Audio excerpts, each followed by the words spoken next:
Zalim, sebuah istilah yang cukup akrab di telinga kita. Kita sering mendengar ucapan orang saat berurusan dengan polisi, "Aku tidak bersalah, tapi hanya dizalimi."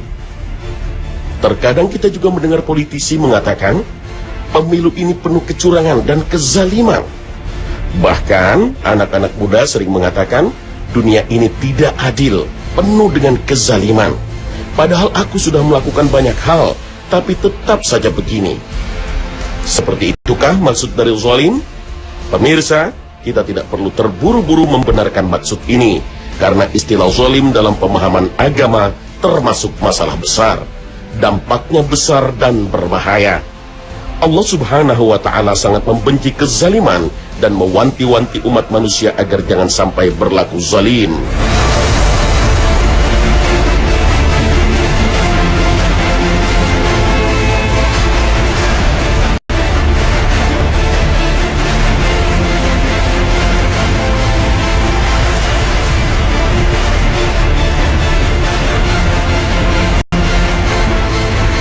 Assalamualaikum warahmatullahi wabarakatuh.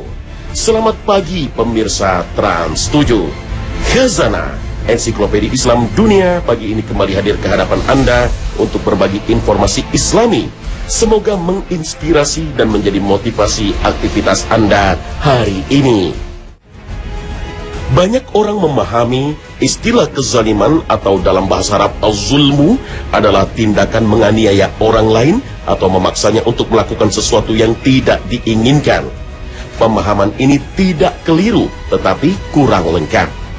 Hakikat kezaliman adalah meletakkan sesuatu bukan pada tempatnya dengan maksud aniaya. Maka kezaliman bisa terjadi pada orang lain atau pada diri sendiri. Di sisi lain, kezaliman bisa mengakibatkan kerugian materi atau kerugian non-materi. Seorang suami yang tidak menghargai istrinya, tidak memperlakukan anak-anaknya secara adil, dan tidak menafkahi keluarganya atau pelit kepada mereka, maka dia telah berlaku zalim.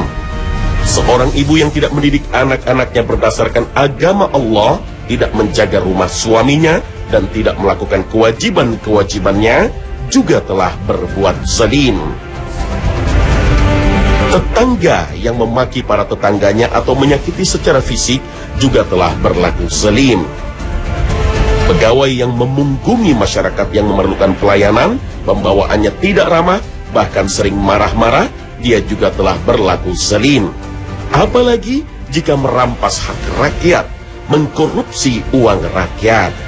Semua jenis sikap dan perbuatan seperti itu dan yang semisalnya serta yang mendekatinya bisa dianggap sebagai kezaliman. Kezaliman yang terjadi kepada orang lain bentuknya jelas. Setiap orang yang melanggar hak orang lain, baik dengan mengambil hartanya secara paksa, melanggar hak miliknya dengan merampas atau merusak, sekecil apapun perusakan itu, atau menyebabkan kerugian psikologis seperti membuat gaduh atau menghilangkan ketenangan, adalah kezaliman. Sebenarnya, masih ada bentuk kezaliman lain, yaitu kezaliman terhadap diri sendiri, seperti melakukan perbuatan buruk yang akibatnya hanya menimpa dirinya saja. Namun, kita tidak membahasnya hari ini. Allah Subhanahu wa Ta'ala sangat membenci kezaliman, sebagaimana firman-Nya dalam hadis qudsi, "Wahai hamba-hambaku, sesungguhnya aku mengharamkan atas diriku untuk berbuat zalim kepada hamba-hambaku, dan aku mengharamkan pula atas kamu sekalian. Maka janganlah kamu sekalian saling menzalimi satu dengan yang lain." Hadis riwayat Muslim.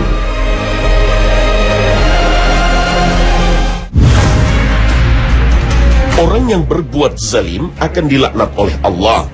Pada hari kiamat kelak mereka akan dimasukkan ke dalam neraka. Para malaikat akan diperintahkan untuk mengumpulkan orang-orang yang zalim beserta teman sejawat mereka dan apa yang dahulu mereka sembah selain Allah, lalu menunjukkan kepada mereka jalan ke neraka. Seperti itulah Allah Subhanahu wa Ta'ala menjanjikan bagi orang-orang zalim.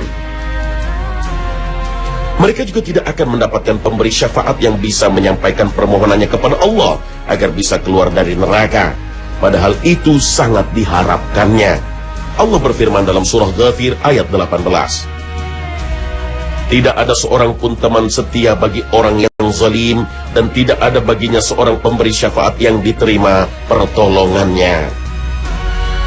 Orang zalim juga ada yang disiksa di dunia ini. Rumah-rumah mereka runtuh karena kezaliman mereka. Demikian dikatakan dalam surah An-Naml ayat 52. Dalam Al-Quran surah Ibrahim ayat 45 juga disebutkan bahwa kaum muslim ada yang tinggal di tempat orang terdahulu yang menzalimi diri sendiri. Dan telah nyata bagaimana Allah telah berbuat terhadap mereka.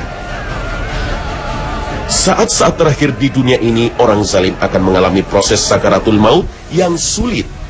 Allah berfirman, alangkah ngerinya sekiranya engkau melihat pada waktu orang-orang zalim berada dalam kesakitan sakaratul maut, sedang para malaikat memukul dengan tangannya sambil berkata, keluarkanlah nyawamu. Al-Quran surah Al-An'am ayat 93. Tersebarnya kezaliman dengan segala jenisnya merupakan isyarat akan datangnya azab Allah subhanahu wa ta'ala. Kita tentu ingat akan kezaliman umat-umat terdahulu, sehingga Allah subhanahu wa ta'ala menurunkan azab yang sangat pedih. Umat Nabi Nuh ditenggelamkan Allah subhanahu wa ta'ala. Umat Nabi Lut dibenamkan Allah dan dihujani api. Kaum Ad dan Thamud, Allah subhanahu wa ta'ala berfirman, maka betapa banyak negeri yang telah kami binasakan karena penduduknya dalam keadaan zalim, sehingga runtuh bangunan-bangunannya, dan betapa banyak pula sumur yang telah ditinggalkan, dan istana yang tinggi tidak ada penghuninya. Al-Quran surah Al-Hajj ayat 45. Oleh karena itu, jika kezaliman merajalela, banyak orang berbuat zalim, tapi kezaliman itu tetap jaya, bukan berarti Allah subhanahu wa ta'ala mengabaikan kezaliman itu. Allah tidak akan pernah melupakan perbuatan mereka, walau tidak langsung menurunkan siksa. Allah subhanahu wa ta'ala berfirman, dan janganlah engkau mengira bahwa Allah lengah dari apa yang diperbuat oleh orang yang zalim. Sesungguhnya Allah menangguhkan mereka sampai hari yang pada waktu itu mata mereka terbelalak. Al-Quran surah Ibrahim ayat 42. Rasul sallallahu alaihi wasallam bersabda, takutlah kamu berbuat kezaliman, karena sesungguhnya kezaliman itu adalah kegelapan-kegelapan pada hari kiamat. Hadis riwayat Muslim dan Ahmad. Islam sangat mencegah terjadinya kezaliman itu dengan memberikan balasan yang sangat berat kepada para pelakunya. Rasulullah bersabda, barang siapa melihat ke dalam rumah saat kaum tanpa izin mereka, maka dihalalkan bagi mereka untuk mencongkel matanya. Hadis riwayat Bukhari. Kemudian Nabi bersabda, barang siapa yang mendengarkan pembicaraan suatu kaum padahal mereka tidak menyukainya, maka Allah akan menusuk telinganya dengan peluru yang meleleh pada hari kiamat. Hadis riwayat Bukhari. Riwayat yang lain juga menyebutkan bahwa Rasulullah bersabda, barang siapa yang menzalimi sejengkal tanah, maka akan dikalungkan kepadanya 7 bumi. Hadis riwayat Bukhari. Dengan demikian, kezaliman bukan perkara ringan. Perbuatan itu akan sangat memberatkan pelakunya baik di dunia, lebih-lebih di akhirat.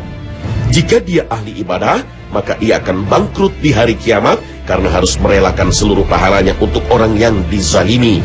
Kemudian dosa orang yang dizalimi diberikan kepada sang pelaku kezaliman.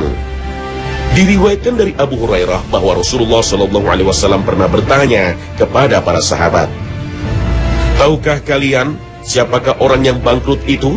Para sahabat menjawab, menurut kami orang yang bangkrut di antara kami adalah orang yang tidak memiliki uang dan harta kekayaan. Rasulullah SAW bersabda, sesungguhnya umatku yang bangkrut adalah orang yang pada hari kiamat datang dengan sholat, puasa dan zakat, tetapi ia selalu mencaci maki, menuduh dan makan harta orang lain serta membunuh dan menyakiti orang lain. Setelah itu pahalanya diambil untuk diberikan kepada setiap orang dari mereka hingga pahalanya habis, sementara tuntutan mereka banyak yang belum terpenuhi. Selanjutnya, sebagian dosa dari setiap orang dari mereka diambil untuk dibebankan kepada orang tersebut, hingga akhirnya ia dilemparkan ke neraka. Hadis riwayat Muslim. Na'udzubillah min dzalik. Semoga kita terhindar dari berbuat kezaliman. Ada sebuah kisah yang dituturkan Imam Az-Zahabi dalam kitabnya Al-Kabair. Suatu ketika ada seorang pria yang tangannya putus dari pangkal pundaknya berteriak, "Barang siapa yang melihatku, maka janganlah pernah menganiaya seorang pun." Aku pun mendekatinya dan bertanya, "Wahai saudaraku, bagaimana ceritanya hal ini bisa terjadi?" Dia berkata, "Kisah yang aneh. Dahulu aku adalah orang yang sering berbuat zalim. Pada suatu hari, aku melihat seorang nelayan yang mendapatkan ikan yang sangat besar, dan aku pun tertarik akan ikan itu. Kemudian aku datang kepadanya dan berkata, 'Berikanlah ikan itu kepadaku.' Dia menjawab, 'Aku tidak akan memberikannya kepadamu. Aku akan menjualnya untuk makan keluargaku.' Kemudian aku memukulnya dan mengambil ikan miliknya secara paksa. Lalu aku pergi meninggalkannya. Ketika aku berjalan membawa ikan rampasan, ikan itu menggigit ibu jari tanganku dengan gigitan yang sangat kuat. Ketika aku sampai ke rumah, aku lemparkan ikan itu. Ibu jariku terasa sangat sakit sampai aku tidak dapat tidur. Tanganku pun menjadi bengkak. Ketika tiba waktu pagi, aku pergi kepada seorang dokter. Dia mengatakan, 'Racun gigitan ini mulai merambat. Potonglah telapak tanganmu.' Aku pun memotongnya. Tetapi rasa sakit masih terus menjalar, bahkan semakin kuat. Hingga akhirnya ku potong sampai siku. Tetapi tetap saja rasa sakit itu makin menjadi. Kemudian orang-orang bertanya, 'Apa yang menyebabkanmu mengalami hal ini?' Lalu aku ceritakan kisahku merampas ikan. Mendengar kisahku, mereka berkata, 'Seandainya engkau meminta maaf kepada orang yang punya ikan ketika rasa sakit pertama menimpamu dan meminta keikhlasannya, niscaya engkau tidak akan memotong satu bagian pun dari anggota tubuhmu. Pergilah sekarang kepadanya dan mintalah keikhlasannya sebelum sakit itu menjalar ke seluruh tubuhmu.' Aku pun mencarinya dan bertemu. Aku langsung tersungkur di kakinya, menciumnya, lalu menangis, dan aku katakan kepadanya, 'Wahai Tuan, demi Allah ampunilah diriku.' Kemudian aku bertanya kepadanya, 'Apakah engkau mendoakan buruk atasku akibat ikan yang telah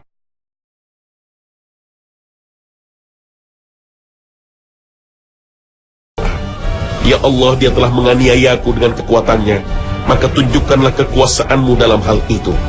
Lalu aku berkata, 'Wahai Tuan, Allah telah menunjukkan kekuasaannya terhadap diriku, dan aku bertaubat kepada Allah Subhanahu wa Ta'ala.' Inilah bahayanya perbuatan zalim.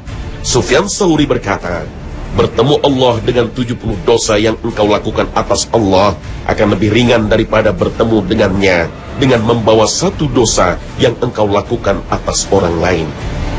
Abu Bakar Al-Warraq berkata, perkara yang banyak menyebabkan terlepasnya iman dalam hati adalah berlaku zalim terhadap sesama manusia. Kisah ini sekaligus menegaskan akan kekuatan doa dan ampuhnya doa orang yang dizalimi. Itu sebabnya Rasul Shallallahu Alaihi Wasallam mengingatkan kita dalam sabdanya, 3 orang yang tidak akan ditolak doanya: orang puasa sampai ia berbuka, imam yang adil, dan doa orang yang dizalimi. Hadis riwayat At-Tirmizi. Oleh karena itu, waspadailah perbuatan zalim, bahkan terhadap orang kafir sekalipun. Karena apapun agama dan keyakinan seseorang, jika ia dizalimi lalu mengangkat tangannya mendoakan keburukan padanya, Allah akan mengabulkan doanya. Rasul Shallallahu Alaihi Wasallam bersabda, hendaklah kamu waspada terhadap doa orang yang dizalimi, sekalipun dia adalah orang kafir. Maka sesungguhnya tidak ada penghalang di antaranya untuk diterima oleh Allah. Hadis riwayat Ahmad. Oleh karena itu Rasulullah Shallallahu Alaihi Wasallam berpesan kepada Mu'az bin Jabal saat mengutusnya ke Yaman, dan takutlah doa orang yang terzalimi, karena tidak ada penghalang antara ia dengan Allah. Muttafaq alaihi. Pada dasarnya dibolehkan bagi orang yang dizalimi dan dianiaya untuk membela dirinya. Salah satu bentuknya adalah dengan mendoakan keburukan atas orang yang menzaliminya. Allah Ta'ala berfirman, Allah tidak menyukai ucapan buruk yang diucapkan dengan terang kecuali oleh orang yang dianiaya. Allah adalah maha mendengar lagi maha mengetahui. Al-Quran Surah An-Nisa ayat 148. Mengomentari ayat ini, Ibnu Abbas mengatakan, Allah tidak suka seseorang mendoakan keburukan orang lain kecuali ia dalam keadaan dizalimi. Allah memberikan keringanan baginya untuk mendoakan keburukan atas orang yang menzaliminya. Dan itu ditunjukkan oleh firman-Nya, kecuali oleh orang yang dianiaya. Namun begitu, bersabar itu lebih baik baginya. Dalam ayat lain Allah berfirman, dan sesungguhnya orang-orang yang membela diri sesudah teraniaya, tidak ada suatu dosa pun atas mereka. Al-Quran, Surah Asy-Syura ayat 41. Dengan demikian, dibolehkan bagi orang yang dizalimi dan dianiaya untuk membela dirinya. Salah satu bentuknya adalah dengan mendoakan keburukan atas orang yang menzaliminya. Namun, apakah hal ini yang terbaik baginya? Tentu saja tidak. Jika ia membalas kepada orang yang menzaliminya dengan doa menderita akibat kejahatannya, maka ia mendapat pahala. Terlebih jika niatnya untuk menghilangkan kezaliman, menegakkan syariat Allah dan hukumnya di sisi Allah Subhanahu wa Ta'ala. Maka barang siapa memaafkan dan berbuat baik, maka pahalanya atas tanggungan Allah. Al-Quran Surah Asy-Syura ayat 40. Maksudnya, Allah tidak akan menyia-nyiakan tindakan memaafkan itu di sisinya, tetapi Allah akan memberikan pahala yang besar dan balasan baik yang setimpal. Rasul sallallahu alaihi wasallam menjanjikan dalam hadis sahih, tidaklah Allah menambah kepada hamba melalui maaf yang ia berikan kecuali kemuliaan. Hadis riwayat Muslim. Allah Ta'ala berfirman, dan tidaklah sama kebaikan dan kejahatan. Tolaklah kejahatan itu dengan cara yang lebih baik. Maka tiba-tiba orang yang antaramu dan antara dia ada permusuhan, seolah-olah telah menjadi teman yang sangat setia.